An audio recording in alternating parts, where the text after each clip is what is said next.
কাঁচকলার বড়া বিশ্বাস করুন একদম ভিন্ন স্বাদের, ঠিক যেরকম মচমচে ততটাই টেস্টি। দেরি না করে ঝটপট চলুন রেসিপিটা দেখে নিই, কি বলেন? প্রথমে কাঁচকলার খোসাটা ছাড়িয়ে ভালোভাবে ধুয়ে সেদ্ধ করতে বসিয়ে দিয়েছি। সেই ফাঁকে একটু বাটাবাটিটা সেরে নিয়েছি কিছুটা আদাটা খুব ভালোভাবে বেটে নিয়ে তাতে 3 থেকে 4 ঘন্টা ভিজিয়ে ভালোভাবে ধুয়ে নেওয়া মসুর ডাল আদার সঙ্গে বেটে নেব।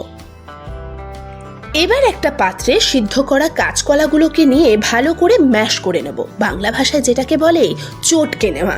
তারপর তাতে দেব মসুর ডাল বাটাটা, এরপর কাঁচা লঙ্কা কুচি, একটা বড় সাইজের পেঁয়াজ কুচি, ধনেপাতা কুচি, সামান্য একটু হলুদ, লঙ্কার গুঁড়ো, নুন ও স্বাদটাকে ব্যালেন্স করার জন্য একটুখানি চিনি।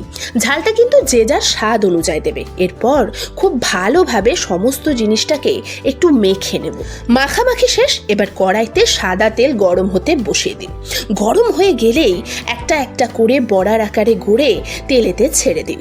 এপিট ওপিট মচমচে করে ভেজে তেল থেকে তুলে নিন। ব্যাস, আর কি, গরম গরম ভাত আর একটুখানি ডাল, আর সাথে যদি থাকে এই কাঁচকলার বড়া, বিশ্বাস করুন আর কিচ্ছু লাগবে না, একদম এক থালা ভাত এমনি শেষ হয়ে যাবে।